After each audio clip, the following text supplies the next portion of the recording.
And we are live. Fabulous. Hi, everyone.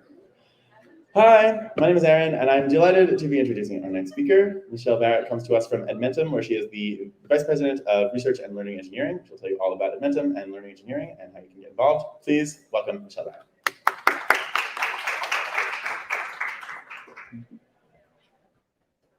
All right, super. Thanks. How's everyone doing? I got the after lunchtime slot, so we'll try to be a little more interactive so that you don't sleep your way through this bit of conversation here. And I really do want it to be a bit of a conversation. This is a small group of folks. You're probably eager. You're here for a reason, right? And I think it might be useful to understand a little bit about what you're hoping to get out of this session. So how many of you have the EdTech green button on your badge? All right, a handful of you. So those of you that put the green button on your badge probably mean that you're somewhat interested in EdTech. There might be others of you who are kind of like, what is learning engineering? What is this all about? And so in coming today, one of the things I really started to think about is what can I offer you, right? You are ambitious, young technologists who are super excited to change the world. And I can tell you that at one point in time, I was young, believe it or not, right? And ambitious, and I wanted to change the world too. And so what I'm hoping today is that you can take a little bit of what I share with you and think about how that might apply as you go on these really awesome journeys through life. And probably just as, I am now many years past when, the undergrad and graduate school experiences of my life, you will look back and say, wow, how did I get here? Because that's what happens oftentimes. Our careers can take us in all kinds of journeys. So right now I am the vice president. Oops, something happened there. It is not advancing on the slide. Aaron? I'm not sure why not. But I'll go ahead anyway, and then we'll let the slide catch up. So I currently am in the vice president of a group called Research and Learning Engineering at Edmentum. I'll tell you a little bit more about what Edmentum is in a little bit. I have experience working in government, nonprofit, and for-profit organizations. So I've worked kind of across the spectrum in ways that we can contribute and make a difference. I'm on the board of directors for two nonprofits. One is called the Adaptive Instructional Systems Consortium, and another is We Can Learn. For some reason, it's not advancing. It's advancing there, but not here. Oh, interesting. Come on now. Oh, there we go. All right, cool. All good. Great. All right. There we go. Now we have it. I am an early career switcher. So my undergrad was actually in mechanical engineering. Sorry, one last thing. I just want to make sure that everything is actually streaming because we're not seeing your screen just yet. 2 seconds. Sorry about this, everyone. Appreciate your patience. And it's in the stream. Lots of love because we're a little up. No, yeah. We're almost. No. Fabulous. Okay. All right. Super. Super. So I am an early career switcher. So my undergrad was in mechanical engineering. At the time that I was an undergrad, the career that I have today did not exist. It was not possible to do the things that we do today when I was an undergrad. And so that's one of the things that I think is useful to be thinking about. You may not know the direction that you're headed because it may not exist yet. I'm also a woman in tech, and I see that there are probably multiple women who are here and interested. I am a biological and a foster mom, so there are some ties to the work that I do and my home life experiences that I really bring together. I am a reader, I'm a hiker, lots to do. Pertinent, less relevant, you can see kind of my academic credentials up there. I am a lifelong learner, and so throughout my entire career, I have always been taking on and learning new things. Today, what we're going to talk about a little bit takes us in the direction of the 24 years that I have served students and educators across the globe. So I work at Edmentum. Edmentum is a company. We provide digital curriculum, digital assessments, virtual instruction, and educational consulting services. Edmentum is a double bottom line company. How many of you guys have heard about that? Kind of know what it is a little bit? What it means is that our investors care just as much about our goals for social impact as they do our revenue and our fiscal goals. So when you have a double bottom line, it means that you don't just have to answer, how did you do this year in terms of revenue? It means, who did you impact? And in what ways did you impact them? And was it a positive impact? And how do you know that? So learning engineering comes into play very centrally for a company like Edmentum that cares about the impact that we are making on students and educators every single day when we're out there in the classrooms. So our vision is aligned with that. Our mission is aligned with that. And then internally, we have these values. You can read them. I don't need to read them to you. But what you'll see in the values is kind of a reflection of the social impact, not just outward, but inward. How do we treat our employees? How do we treat each other? How are we going to make our community a better place to be? Edmentum is a really special company. When you are out there and you're looking for where you want to be, who you want to be, who you want to be working with, don't hesitate to ask in your interviews, what are the values of this company? What are the lived values and what are the written values? And do they align with one another? So I highly encourage you to really think about the companies that you choose to work for or the companies that you choose to found, because I think some of you are actually more interested in starting companies than working for an existing company. So at Edmentum, we support about 5 million students, a little more than 5 million students annually. We partner in over 8,000 schools and districts globally. You can see here a couple of other numbers, how many courses students have finished and that type of thing. But what you'll also notice is this educator first. So we are an ed tech company that cares about making sure that our educators are having something positive come out of what we have to serve. We're not here to replace an educator. We're not here to try to get rid of an educator. What we're trying to do is make sure that educators are empowered to do the very best that they can with their students at any given point in time. So now we're going to shift a little bit to talk about learning engineering and how learning engineering relates to this. How many of you guys, well, I think you've probably heard the term learning engineering, right? Maybe I saw it was in the schedule. Raise your hand if you've heard this term before. Raise your hand if you went to the Learning Engineering Conference that was at the end of July at MIT. No. Okay. So there's a community of people out there that are thinking a lot about how we understand what is happening in schools and classrooms and students, and how we do that based on the digital footprint that they are leaving. And that is very much what learning engineering is. So very basic. The learning engineering cycle. You are going to build something. I've got this great idea. I can make this algorithm and it's going to do X, Y, and Z. And I'm going to get it in the hands of teachers and I'm going to get it in the hands of students and it's going to be awesome. That's part one. You build something. Probably, hopefully a small thing, right? So that you're not, investing tons and tons of dollars building something that's untested. Then you measure. Did it do what we thought it was going to do? Did it help improve outcomes for students? Did the teachers like it? Did the teachers use it? So these are things that we might think about measuring. And then from those measurements, we learn.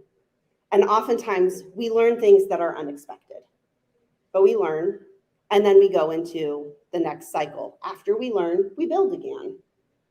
And then we measure and then we learn. So my learning engineering team spends all their time somewhere in this cycle. The faster we can do the cycle, the faster we have impact in the world. So what I'm going to do, I'm going to just take a little bit of time to kind of decompose some of these pieces. This is not going to be a really technical talk. It's not technical for a large number of reasons, mainly that you're probably like, if I could sit up here and I could give you like a bunch of formulas and say like, look at me, I'm smart. That's not what this is about. What I want you to take away, and I'm going to tell you in advance what I want you to take away, is how collaborative this work is. Okay, so if you really want to make an impact in schools and districts, you do this cycle, but you do it with a whole bunch of other people. Okay, All right, so let's talk a little bit about what happens when we build at scale. All right, we have some sort of a problem that we have noticed. Maybe we released a new course for learners, and we see that those learners don't tend to complete that course. Maybe they stop halfway through, maybe 3/4 of the way through. Maybe they're not doing all the activities that the instructional designers wanted them to do. They're not completing it for some reason. So then we go into the research base. There's a lot of literature out there. The learning sciences are incredibly active. Sometimes it's hard to find the study that maps to your specific use case, but there are a lot of studies out there. So we always take to the research base. What has been done before? Who knows what has been done before?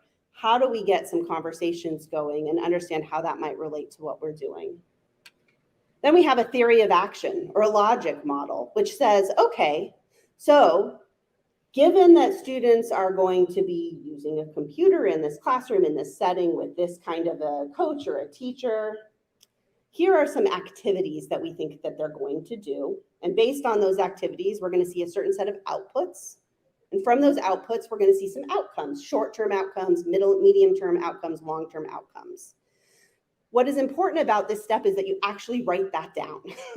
What is that logic model? Why do you believe that the thing that you are working on is going to work, this idea that you have?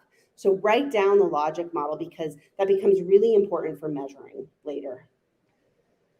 After you come up with the whys, you're going to address a learning design and a pedagogical approach. What approaches are we going to take with these learners? How are we going to design the materials that are going to be most impactful? And that can be both platform design and it can be content design. It can be either, it can be both. They can work together. Sometimes they're independent of each other. Sometimes there's an algorithm in there. Like, oh, you know what? We're going to do this really cool machine learning thing. And based on that, we're going to recommend X, Y, or Z because we've got these great predictions. Cool. We're going to write it down. We're going to put something into the product that will help us to test whether or not that's going to follow through on that theory of action. Then we have to bring it to the field. How many of you guys have tried to get something into a school to try with real students? A handful of you. It's actually a lot of work. That piece, it looks like one little line up there. It's a fair amount of work. You have to make sure that you're doing right by the educators. You have to make sure you're doing right by the students. You have to even just tell people what is expected of them. That's where your logic model comes in handy. We want you, teacher, to do this thing 20 times or 20 minutes a day. Or teacher, we want you to prompt the student at this particular point in time when we see something. And then there's implementation. So Edmentum has a very large customer success manager population who go out and they work directly in the schools. You have educational consultants that work with them so that we can actually make sure that we are communicating super, super well why we're doing what we're doing, why we believe it's going to work, and how our educators can engage in that. So this is all part of that build process. And you might be sitting here being like, this is a really long process. How do you guys get anything done? It is a long process, but we work in small batches. So the bigger the thing that you're trying to bite off, the longer it's going to take. If you bite off something smaller, it's going to take less time. At this stage, as I mentioned, we produce, my team, the research and learning engineering team produces a lot of artifacts. We produce research artifacts, we produce design artifacts, we produce instructions on how to put features into the platform, we produce instructional content, we produce training materials for implementation. So if you were to come work on the learning engineering team at Edmentum, this would be some of what you would do. You would spend time in this space, even if you're also a fabulous programmer.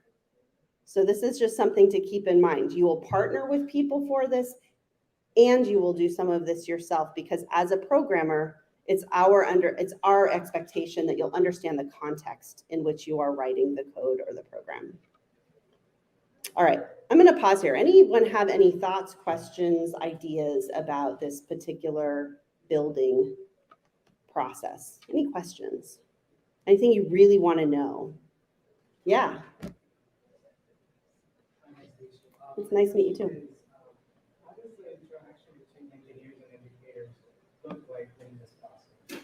during this process?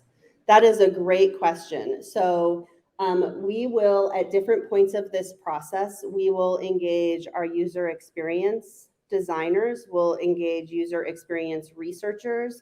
We have research scientists who will be either qualitative or quantitative, but oftentimes we will engage folks in focus groups. We will engage people in cognitive labs. We will engage people in surveys, and our engineering team, our learning engineers, are part of that process. So even though our learning engineers, I would say, are kind of our most technical people that sit on this team, they are not necessarily building all of the pieces of the software. So they aren't necessarily building the piece of the software that allows a teacher to schedule an event for a student.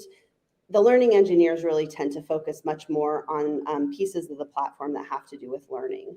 And so when they go out, it is much this. Usually they would be observing a cognitive lab to see how students are actually engaging with something that has been designed. Mm-hmm. Yeah.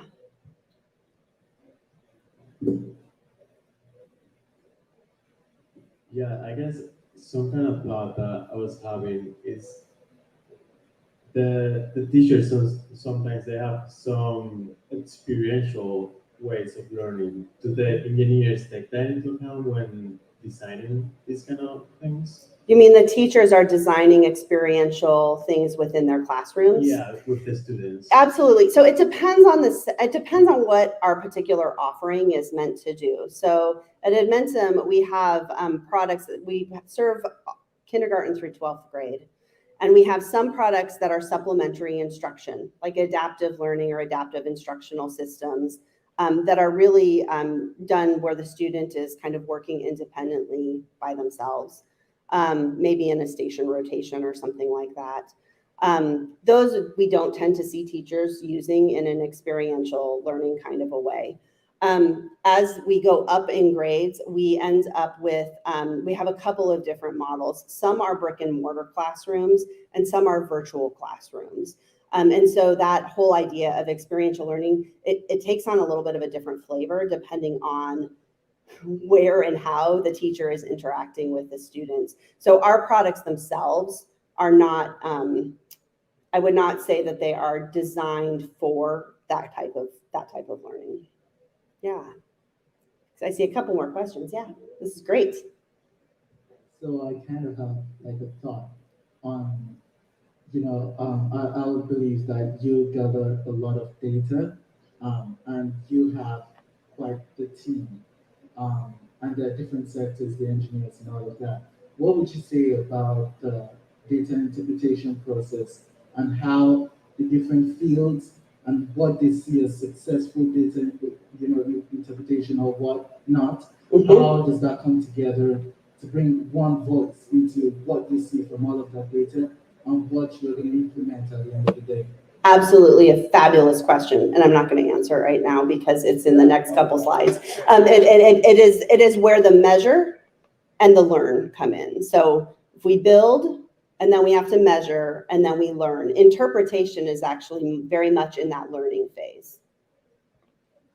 Yes, one more question, and then we'll pop into those so that we do get to your pieces. Okay, yeah. Stop me if this is going to be answered later as well. Totally so fine. How did the stuff you did bring to the field and deploy it, or just your business in general, deal with the rise of remote learning, especially with COVID? And is that something you continue to try and optimize? I mean, not optimize necessarily, but also hold hand in hand with regular learning. Yes. So something that we say at Edmentum is that we are working to wrap school around a learner. And when we say that, what we mean is that there are all kinds of learning experiences that can be beneficial to learners. Some of them are brick and mortar, some of them are virtual, some of them are independent learning. There can be all kinds of ways to best engage learners along their learner journey. So at Edmentum, with the rise of COVID, COVID happened, and then there was tremendous demand for digital curriculum. So the very first thing that we had to do was just make sure that we could get kids in the system. which rostering kids from school districts is not an inconsequential part of the process. And so when COVID hit, it was very much about how do we get all the kids rostered, like really logistic things. But then it kind of shifted into and how do we teach kids best when they are virtual? And what is interesting, so COVID was like a whole bunch of emergency implementations, I would say, emergency virtual implementations with teachers who weren't necessarily trained to teach virtually, with a research base that frankly still has a lot of green space in order to understand what works virtually or not. Our virtual academy has been up and running for about 20 years, so we have a lot of practitioner experience with that. And then layered on top of that, you have the kind of the environmental concerns around, if you just replace our brick and mortar teachers with virtual teachers, that's not great for a community, right? Then your brick and mortar teachers are out of a job. You're bringing in virtual teachers who are trained, which is awesome, but that's not necessarily the best thing. So at Edmentum, we worked very, very closely with our district partners in order to help train the brick and mortar teachers in order to be successful virtual instructors. But it is a tremendous amount of energy toward that. COVID was a really interesting time for companies like Edmentum. All right, I'm going to bounce ahead to the next bit. So remember, we build something. It might just be a little piece. It might be something big. It might be a whole new product, right? But we're building something. And then we have to measure. And I'm going to be really transparent. The first three lines, the first three things that you see here actually happen concurrently with the build process. So we come up with that logic model. Why do we think something's going to work? Oftentimes that becomes our research question. Did we see the effect that we thought we were going to see? We outline in advance the success criteria. Here is what we believe we should be seeing with this particular implementation. Then we go into how are we going to measure that success? Was it successful or not? And here, your question about interpretation, it comes into play here. If you only sit in your office and come up with a success criteria and say, all right, I'm going to claim victory, it may not be the same kind of victory that others from looking at it from different perspectives are going to have. So when we develop our research questions and our success criteria, it's actually a collaborative effort. We involve our product managers, we involve our educational consultants, we involve our customer success managers, we involve many, many people, our learning designers, so that we can get a broader perspective.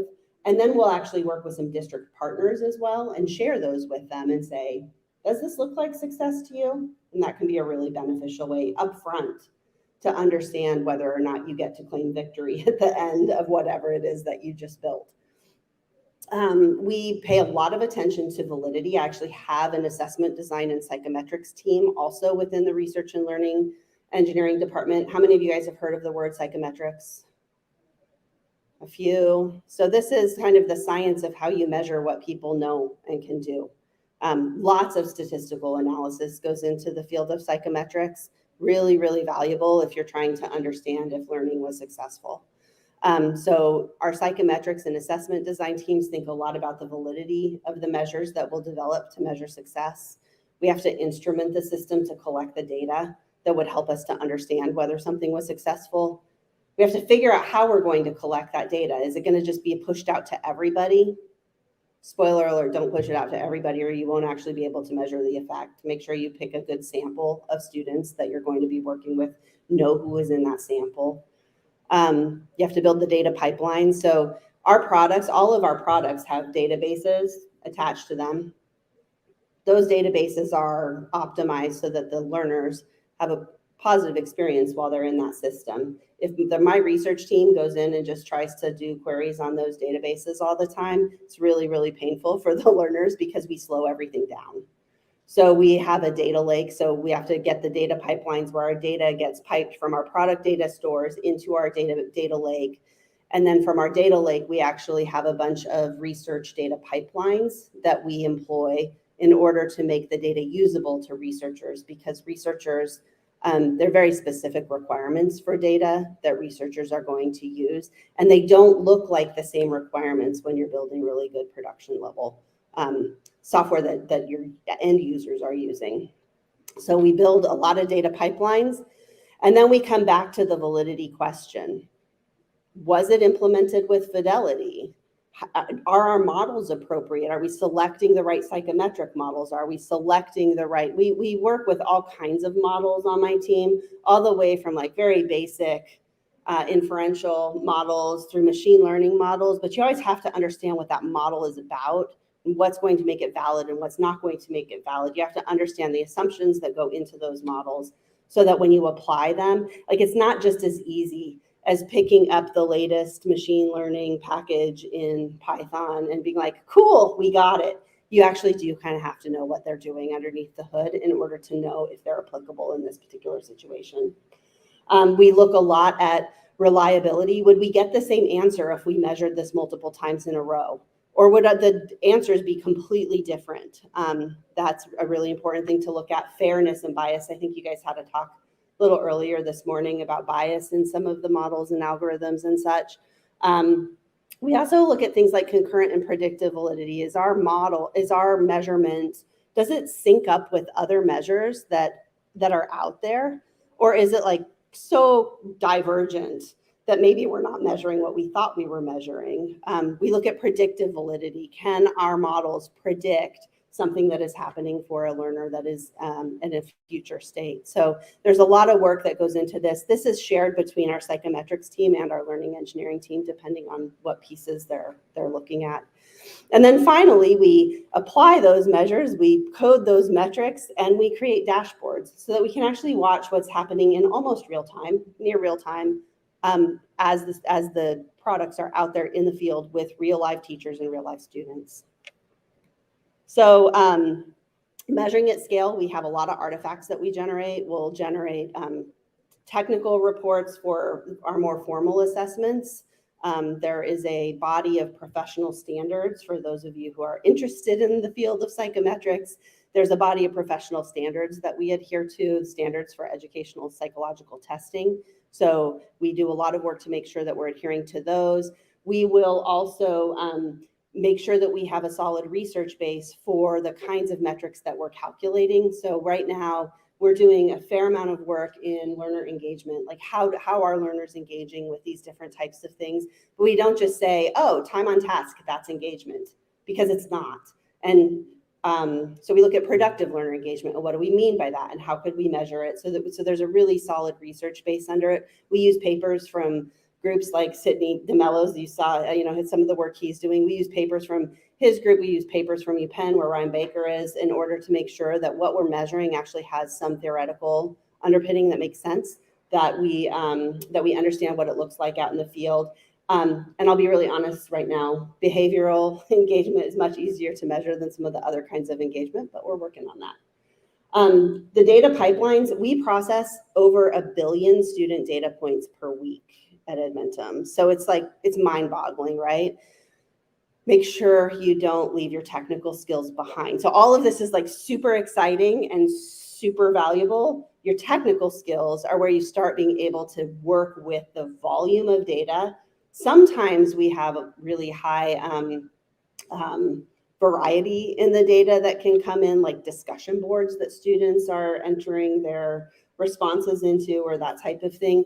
So technical skills really matter here. It's I don't know, you can't put 1 billion data points in your Excel spreadsheet, right? And march away with that. So we do have a really great set of research data engineers. They create some amazing pipelines. We have a data visualization analyst that creates our dashboards. So all along the way, there are places to plug your technical skills in, or to say, hey, that's the piece of the puzzle that I really want to do, because I feel super passionate about the way we are visualizing success and understanding it. So lots that goes on in this measurement process.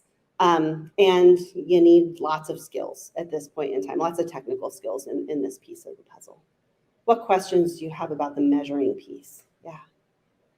Yes, I heard you talk about the aliens, and I was like, oh my God, yes, because I was building up one this entire summer, startup, and I did not know how this could apply in education field exactly. So I want to see like, and I'm trying to understand like what types of data are you collecting that tells you what student success looks like in different products that anyone uses.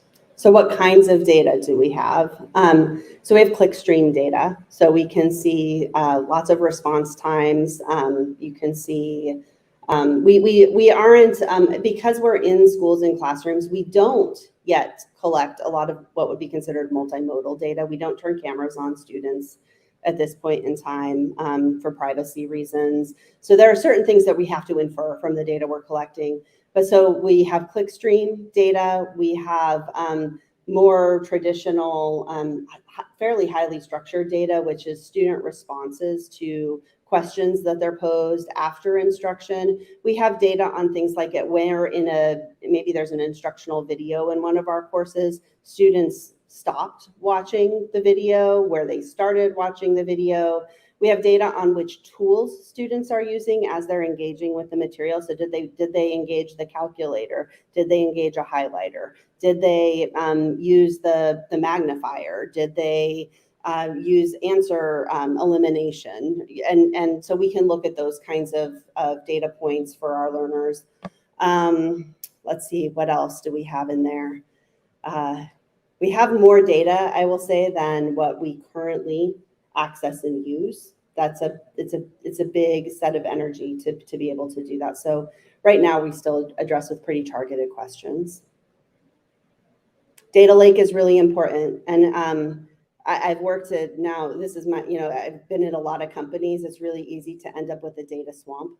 So we also spend a lot of our energy, our research data engineers spend a lot of time documenting what that data is and why it might be valuable.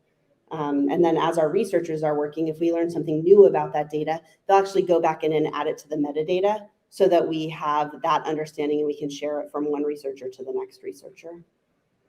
We use a lot of technical tools to do this. It's not all manual. Please don't try to do it with an Excel spreadsheet.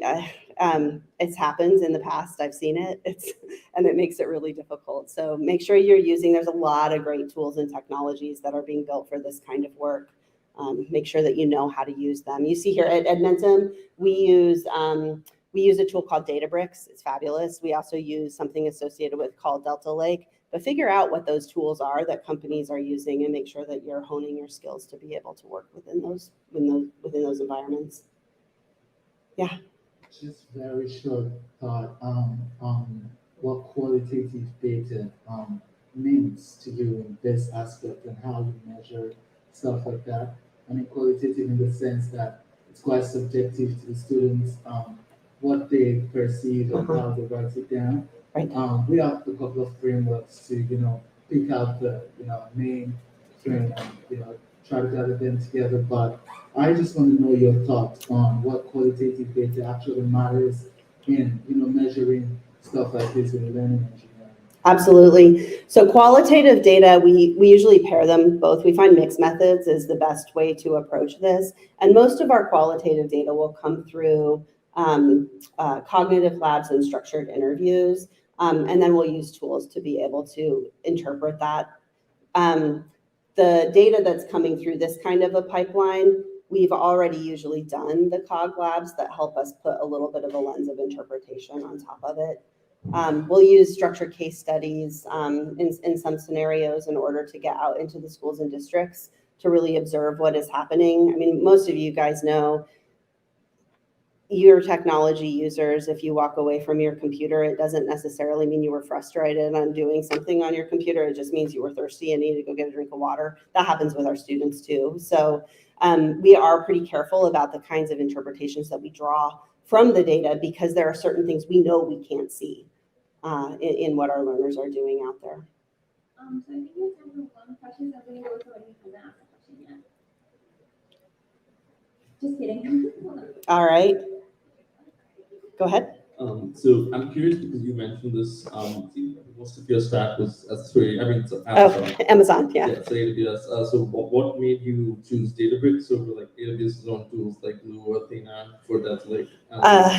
Because the AWS tools require a lot of engineering work to get them all talking nicely to one another, and that's not our sweet spot. So we are better served to use a tool like Databricks, where much of the management of those tools, Databricks is essentially orchestrates a lot of those tools for use, and we're better served to do that than to try to build it all from scratch.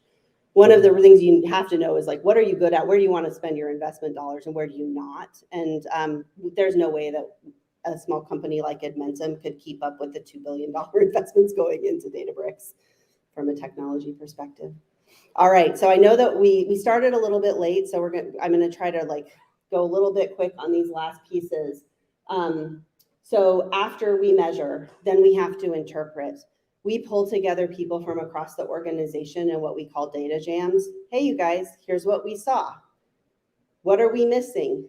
What didn't we understand? How could this be interpreted differently? That lens of interpretation then becomes the finding, right? Can we claim success? Sometimes we claim success.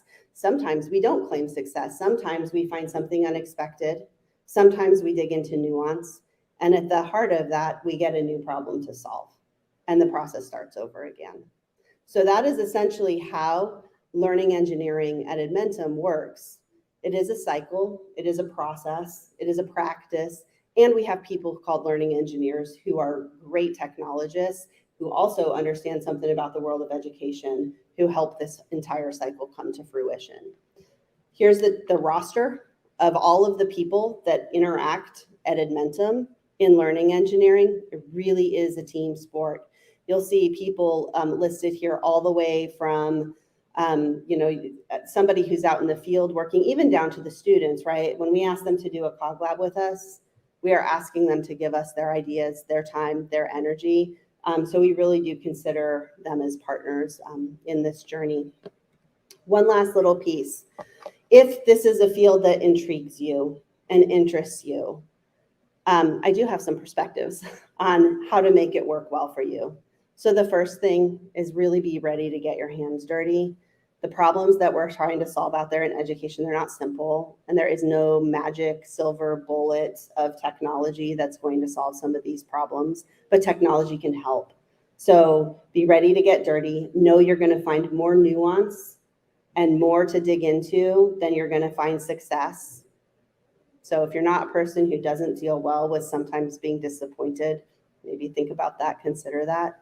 Really listen to everybody on the team. One of the big mistakes I see, really, people very new to this field, is to apply all of your own educational experiences to what should be happening in schools. Every single one of you has a different educational experience, right? And it's really easy to be like, well, when I was in 11th grade, this is what would have been helpful to me. Try to step away from that, really do good research, and really think about all of the voices on the team. Measure what matters, know what matters and measure it. Also measure some things that you're not sure are going to matter, because sometimes you get surprised. When you measure, though, measure with enough rigor. So good qualitative methods, good quantitative methods. Make sure that you're really understanding. Otherwise, your interpretation is going to fall apart. You're not going to be able to make any claims if you didn't measure with some degree of rigor.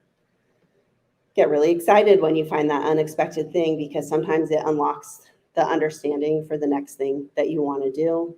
And then finally, I would just say, really advance your technical skills. Really, really important. The volume of data that we work with, the types of models that we apply, it's really important to have great technical skills, but also hone your communication skills and hone your collaboration skills, because this is not a single person being able to solve this kind of a problem. It requires a lot of interaction across organizations with partners in districts and schools. And I would just say, in the lots of years that I've been doing this, being really excellent as a technologist and pairing that with humility will go a really long way for you. So, all right, thanks everyone.